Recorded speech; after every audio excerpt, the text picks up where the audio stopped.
तर हे आहेत आचार्य नयन पद्मसागर आणि त्यांनी ज्या तारादेवींचा उल्लेख केलाय त्या आहेत ताराराणी. छत्रपती शिवाजी महाराज यांचे सरसेनापती हंबीरराव मोहिते यांची कन्या. इतकंच नाही तर शिवाजी महाराजांचे पुत्र राजाराम महाराजांच्या पत्नी.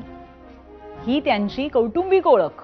पण जेव्हा राजाराम महाराजांचा मृत्यू झाला तेव्हा मराठा साम्राज्य संकटात होतं. औरंगजेबाच्या स्वाऱ्या चालून येत होत्या. अशा वेळी ताराराणींनी मुघलांना सलग 7 वर्ष लढा दिला.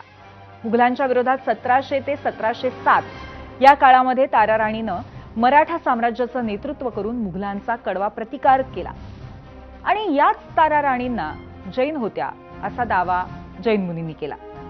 बरं, त्याच कार्यक्रमामध्ये उपमुख्यमंत्री एकनाथ शिंदेही उपस्थित होते. आणि जेव्हा हे नयन पद्मसागर ताराराणी यांच्या संदर्भात असं वक्तव्य करत होते तेव्हा शिंदेंनी त्यांना थांबवलं का नाही असा सवाल विचारत विरोधकांनी टीका केली. त्यावर पलटवारही आले. दोन्ही पाहूया. सरसेनापती हंबीरराव मोहित्यांच्या कन्येचं, ताराराणीचं, छत्रपती राजारावाच्या पत्नीचं, झुंजार वीरांगना ताराराणीचं धर्मांतर करण्याचा अशा प्रकारे अधिकार तुम्हाला कोणी दिला? सगळ्यात आधी निषेध हा एकनाथ शिंदे यांचा व्हायला पाहिजे. ते तिकडे उपस्थित होते आणि त्यांनी तिथे साधा बरो काढला नाही.